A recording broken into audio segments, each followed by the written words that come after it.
Once in a while you come across a piece of furniture which just talks to you. This piece here didn't just talk to me, it shouted at me. And what it shouted was Gillows of Lancaster.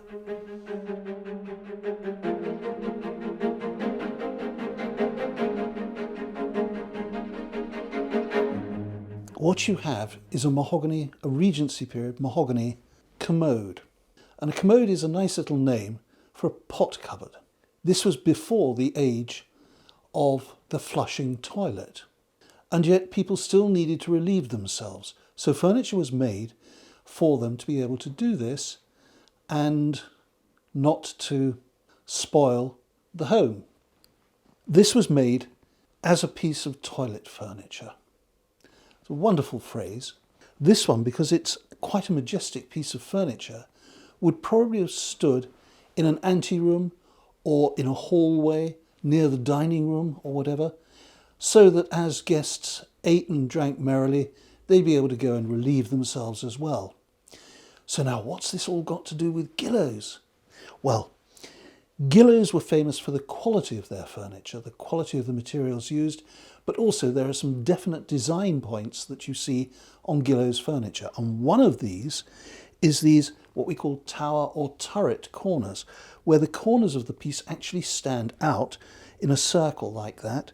And then you have these reeded columns going all the way down on the sides. These reeded columns are important, and we see them time after time after time in both Susan Stewart's 2 volumes on Gillows, but again in the Christie's Hackwood Park sale catalogue, where all the furniture for Hackwood Park was made by Gillows for the Dukes of Bolton, and it's all documented.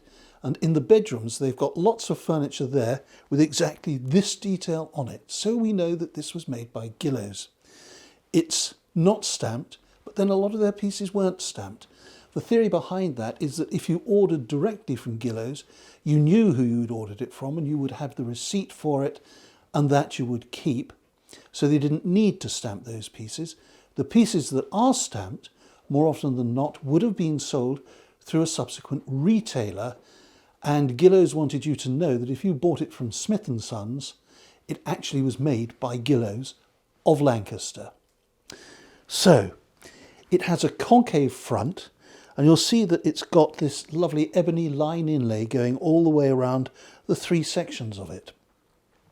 At the top you have this drawer, the top edge of which is ebony, and it has the original wooden pulls on all 3 sections. That opens like that, but this is where it now becomes fascinating. That's the toilet part of it. And you'll notice it's got these pull-out armrests, which I've never seen on anything else before. Very much a Gillows type thing. The sort of thing that their ingenuity meant that they would do. And yes, that's where the pot would have been originally, and it retains the original pot cover there, again in first-class mahogany, and there we have it. You'd hardly think that in 1800, 1820, this would have been a toilet, but it was. That's how they lived in those days.